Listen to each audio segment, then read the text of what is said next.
Hello, Richard. We're here in your office at St. George's College in Jerusalem. We're going to be beginning to have some conversations from the college, conversations and interviews between you and me, and maybe possibly some additional voices in the future. We've been living through a time of war, and that's the theme for today. And certainly before October 7th, the land went through some of the worst months in the last couple decades. We've been living through war for almost 2 years, and then we're just at the end of a ceasefire between Iran and Israel. How would you describe the last couple of weeks living here in Jerusalem? Well, the last couple of weeks come at the end of the last couple of years, and everything is in that context. And it feels like for 2 years, everything has just got worse and worse. Almost every month that has been worse than the previous one.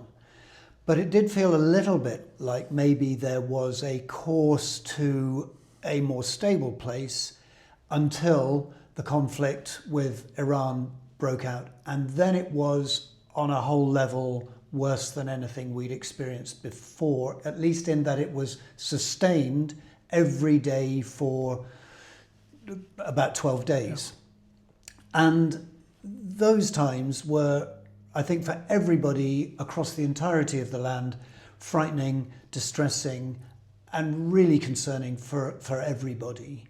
Here in the college, we're very fortunate that we were in a little bit of a bubble in Jerusalem, and the worst of times were not here. Other parts of the country were being hit directly by missiles.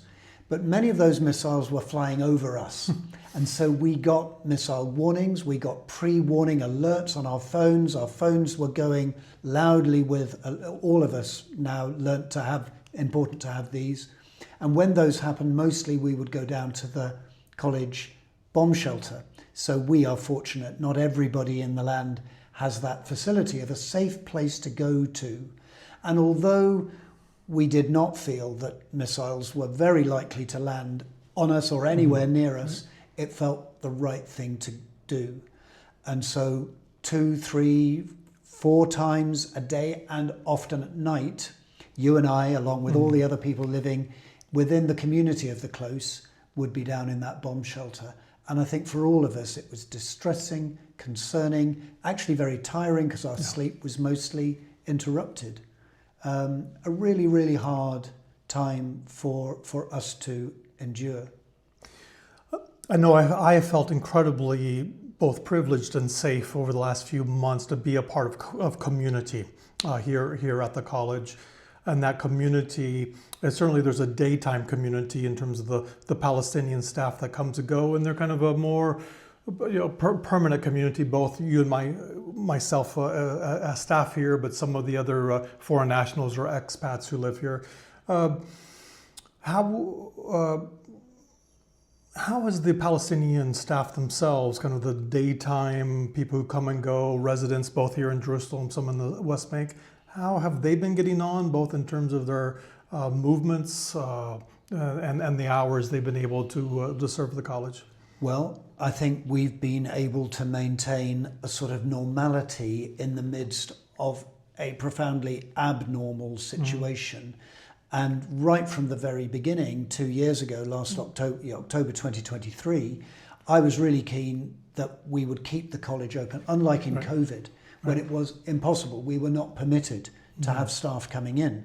So everybody was isolated at home, and the community in the close, we were limited on what we could do together. But for the war, I felt I really wanted that to be different. So we kept the staff on, although in many ways there's been very little to do for some of them most of the time. Not true in the garden, not true with other things, but still coming in created a normality for them. And in the period of the Israel-Iran war, the same for the most part. If anybody felt unsafe travelling, I was more than happy for them to stay at home, but many actually wanted to, partly because most of the missiles were in the evening or in the night. And so it felt less dangerous. But if you were driving and sirens went off in the vicinity, that was a difficult time because you could not get to a safe place, a safe shelter. So people were reluctant on some days to come in at all, and that was fine. Some of our staff live in the West Bank. And actually for the entirety of those 12 days and a little bit longer, Israel would not permit Palestinian staff living in the West Bank to come out through the checkpoints. So they were stuck, and that felt bad, that the community was broken in that way. But thank goodness now that those restrictions have lifted, and we are all able to be together. And I think for them, it's been a reassuring to be able to continue and to have the friendship and the fellowship of the college staff all together. And I'm really pleased we've been able to do that. You've spoken some about the details, some of the logistics, some of the situation that we've gone through over the last few weeks. And I talked about the privilege of being part of community. You've just kind of spoken in terms of the desire, I think, of our staff to come together during the daytime, that sense of normality. But just pick that theme up a little bit more in terms of this situation. You can talk about yourself, Julianne, our community. What have we done to kind of sustain ourselves emotionally, socially, spiritually during these times? We call it the community of the close. And that's the staff, residential staff, that's you and me. Right. But I'm here with Julianne, so she's part of the residential staff in a way. But then we've got various other expatriate people who are living within the vicinity of the close, who are workers of other church denominations, and one or two people who've taken shelter here for the duration of the war. And we have bonded together as a close. And we've been through all of these intense times, times of fear, of heartbreak, of deep concern, and we have bonded together through that. And so we've had regular evening gatherings, certainly at least once a week, and often more, enjoying the beautiful facilities, often up on the roof because the weather in the last 2 months at least has been so pleasant to be up on the roof. And we'll share a meal together, we'll socialise together, and we'll share the concerns so that we feel we're not dwelling too much on our own feelings, but sharing them with one another. And of course, we don't always only talk about the war. We talk about other things that just lighten the mood. We talk about family and friends and other things that are happening. And actually also, when we've had visitors, we've always included them as well. Sure. No. And so the community is tight, but the community of the close is open. And when we've got others that we can invite to join in our eating and drinking together, then they are welcome. And I think they've enjoyed being a part of our fellowship. And I think that's been important for all of us to sustain us. And we've prayed together. Of course, we've prayed together. And we have a regular pattern of Eucharist and evening prayer in the cathedral close, in the cathedral morning and evening.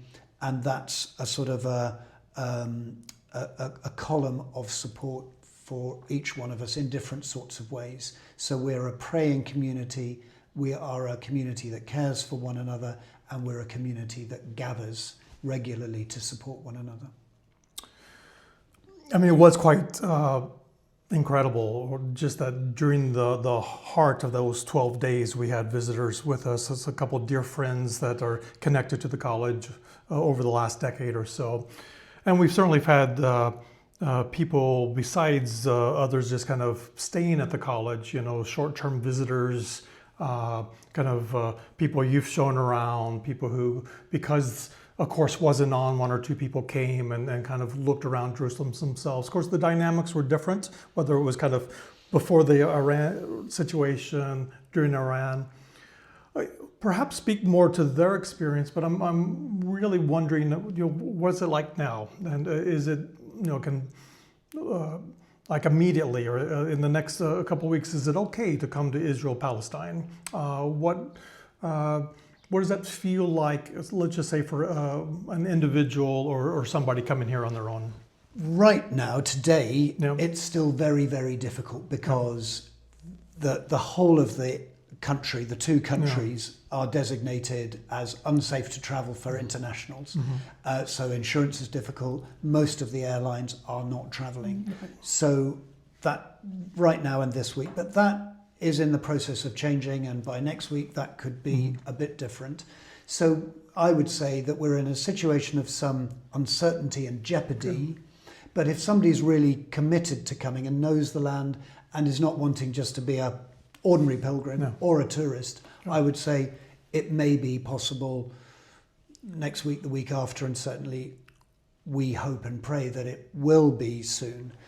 Right now, if you did come overland, and you can come via the Jordanian border, in Jerusalem you would feel it's very quiet, but it would feel safe. In the cathedral close and in the college, I think people would be reassured at the moment.